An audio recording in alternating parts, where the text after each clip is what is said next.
Maradona atau Dona telah membuat klarifikasi soal kisah viralnya dengan Anjas, pria Palembang yang gagal nikah gara-gara uang Rp700.000.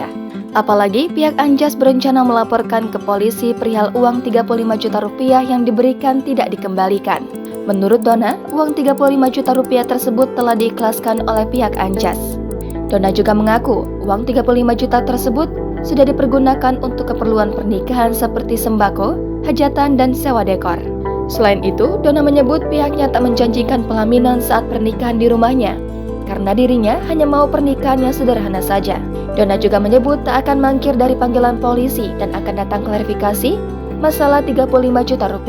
Dirinya mengaku tak ada komunikasi lagi dengan pihak Anjas, tapi mereka terus menyerang dirinya melalui media sosial. Selain itu, soal akikah, Dona menyebutkan jika sebelumnya memang sudah berencana akan melaksanakan bersamaan. Dirinya juga menyebut menikah dengan Anjas berdasarkan cinta dan bukan karena uang semata. Sebelumnya, pihak keluarga Anjas ancam melaporkan Dona ke polisi. Hal tersebut lantaran sejumlah uang yang diberikan untuk pernikahan tak kunjung dikembalikan oleh Dona. Tak hanya itu, keluarga Anjas pula merasa tak diperlakukan secara pantas oleh wanita bernama Dona itu. Melansir dari Facebook tribusumsel.com pada Selasa 27 Desember lalu, Eli, ibu Anjas, meminta seluruh uang yang diberikannya agar segera dikembalikan oleh DN, mantan calon menantunya.